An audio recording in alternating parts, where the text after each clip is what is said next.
We're going to be starting a new series, inshallah, called The Conversations in the Quran. So we're going to, inshallah, go through all the conversations, whether the conversations were taking place between Allah and the Malaika, the people of Jannah, the people of Jahannam, and many other, inshallah.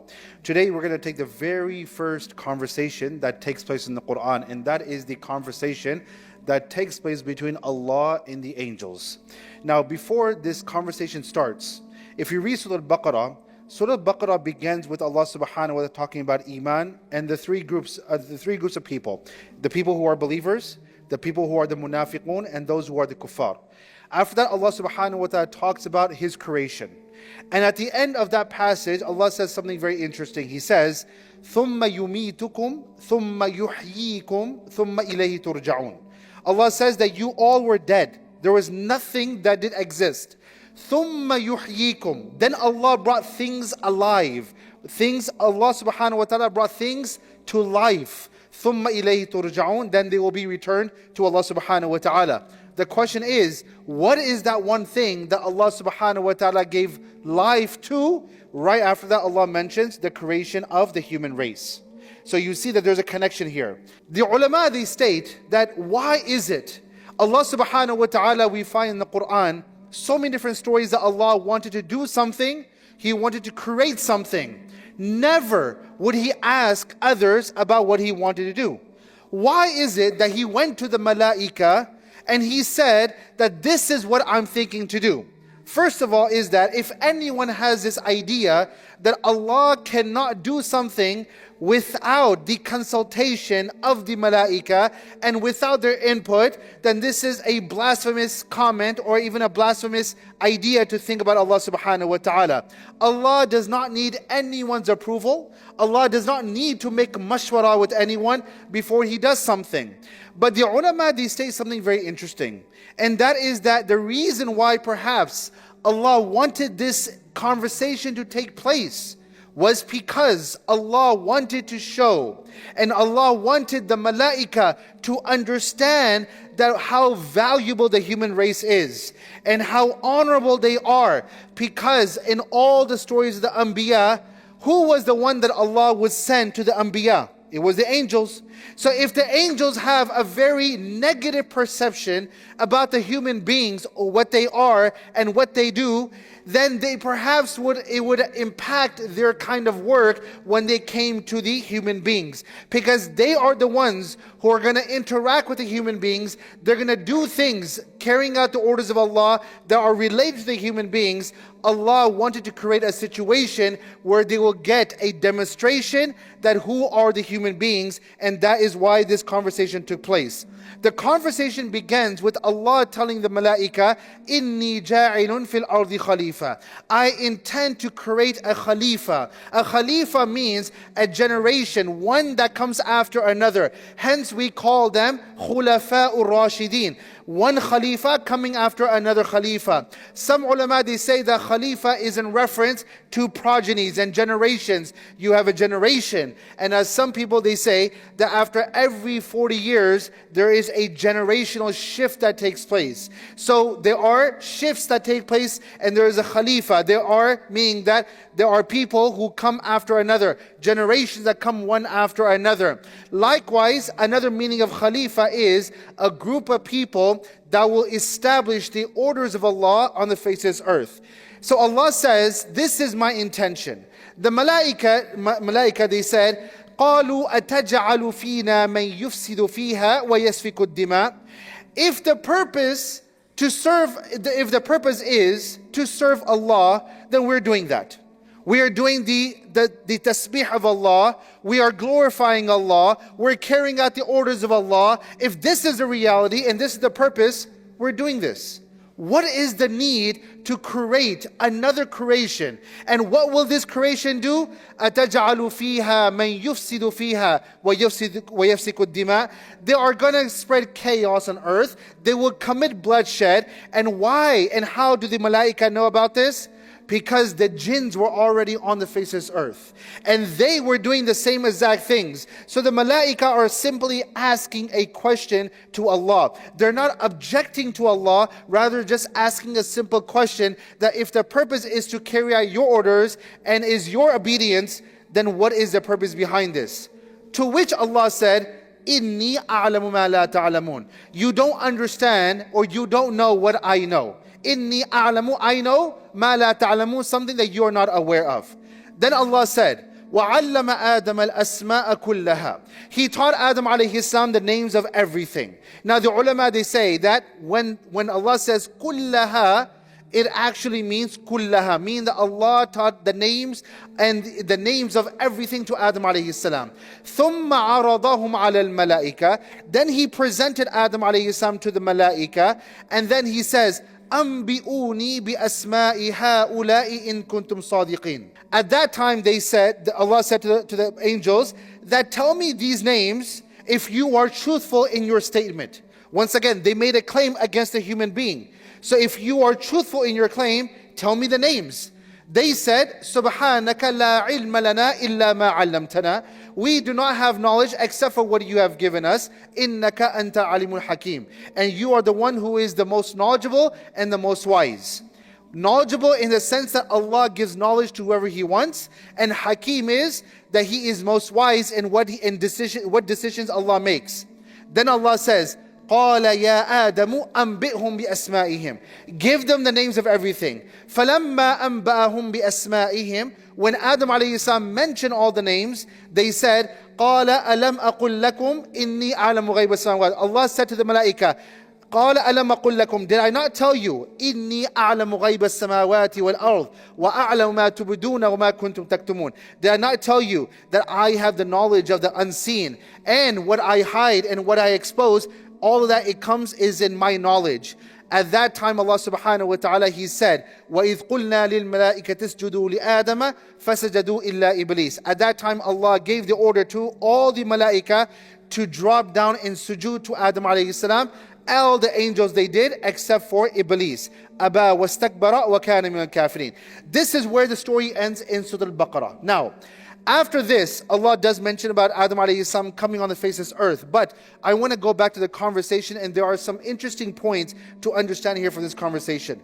The very first thing is that when Allah subhanahu wa ta'ala created the human being, it is mentioned in a hadith that Allah told the angels that I want you to scout the earth, and I want you to bring clay in the colors, different colors, red, white, black, brown. Bring me all these different colors of clay. Not only that, but bring me clay that is soft. Bring me clay that is hard. Bring me clay that is, not too hard, not too soft, right in the middle, that is mediocre.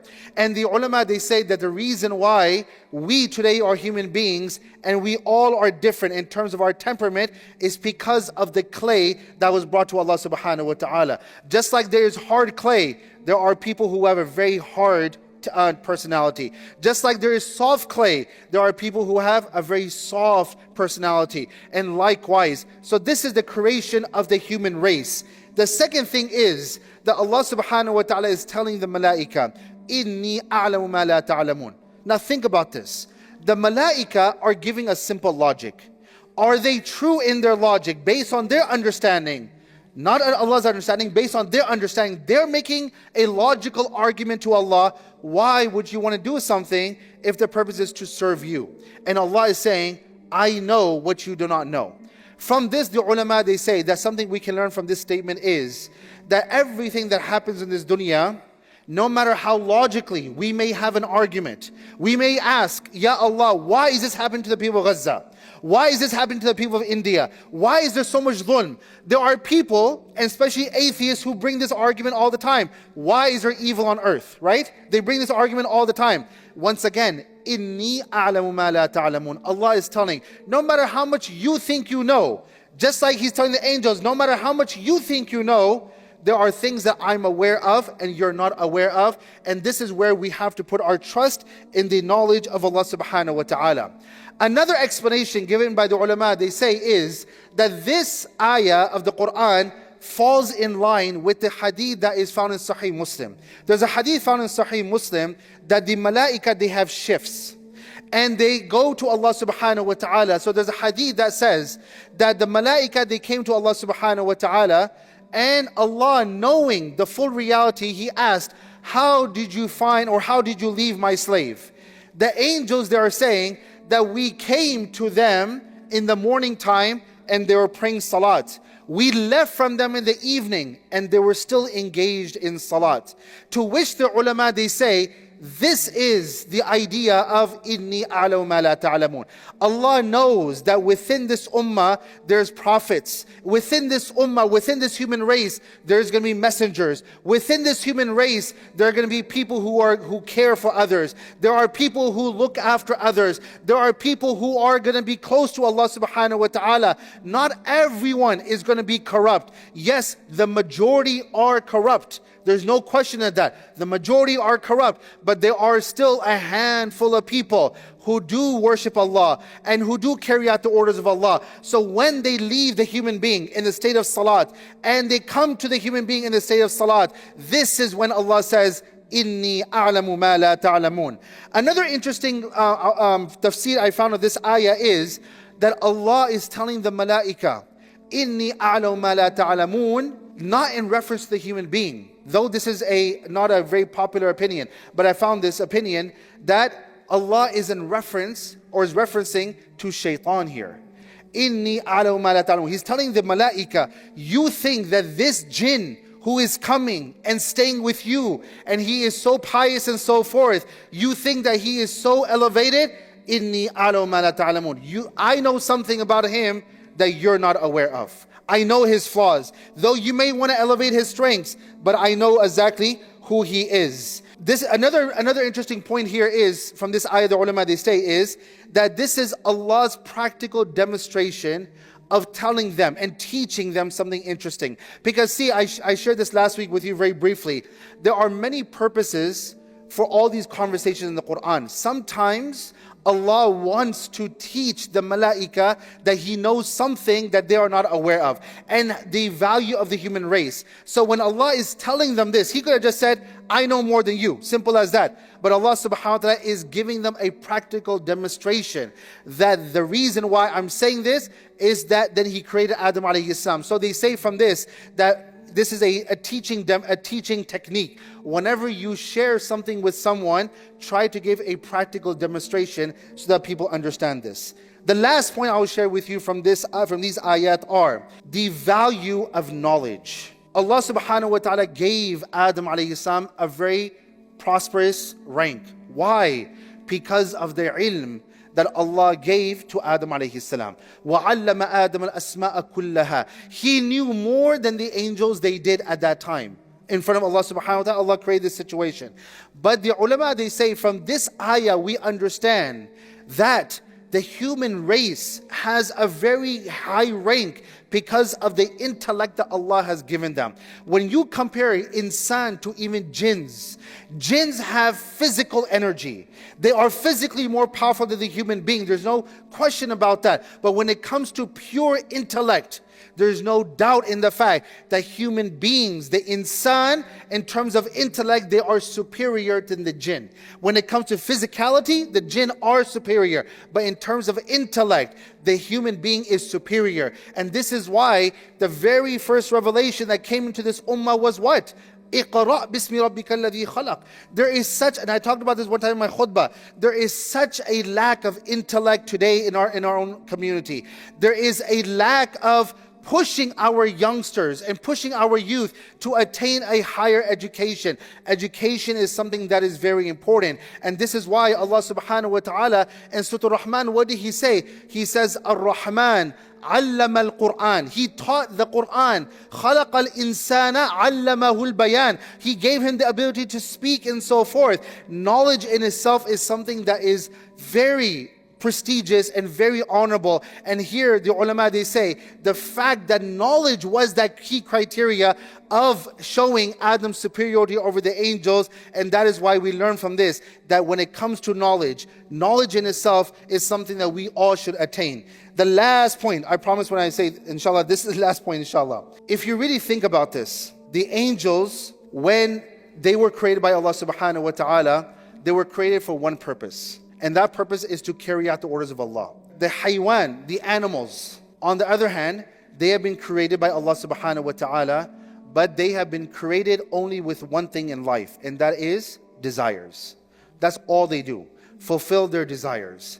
The human being, the reason why the human being has such a high rank in the eyes of Allah subhanahu wa ta'ala, that even the ahadith they mention, as long as one person is on the face of this earth saying Allah, Allah, Allah will not bring this earth to an end. When that one person is gone, then Allah will remove this earth. When a person is surrounded by temptations and they're surrounded by obligations, that is why life is a test for the human being. This is why we will be given Jannah. This is why the jinns will be given Jannah, and no other creation will be given Jannah. Because see, Jannah comes at a price. You have to work hard for Jannah. When the human being, the reason why Allah cares about the human being is because that they are surrounded by temptations and obligations, and yet despite all their temptations and the temptations in society, they still wake up at night. They still read Quran. They still are fasting. They're still doing the dhikr of Allah. They are surrounded by so much wrong, yet they always do the right thing. This is why Allah gives them Jannah in the hereafter. Why? Because they are proving the malaika wrong in one way. This is us proving Allah right. Imagine if someone's going to prove you right, you're going to feel very proud about them. Likewise, when we are doing these things, we are proving Allah's statement right when He says, Inni a'lamu ma la ta'lamun. So these are a few important things that we learn from this conversation, beautiful conversation that we find in the Quran, inshallah. Next week, we're going to go into the conversation between the people of Jannah and the people of Jahannam, and between them and Shaitan, inshallah. I ask Allah subhanahu wa ta'ala to give all of His tawfiq to benefit from these ayat. Ameen Rabbil Alameen.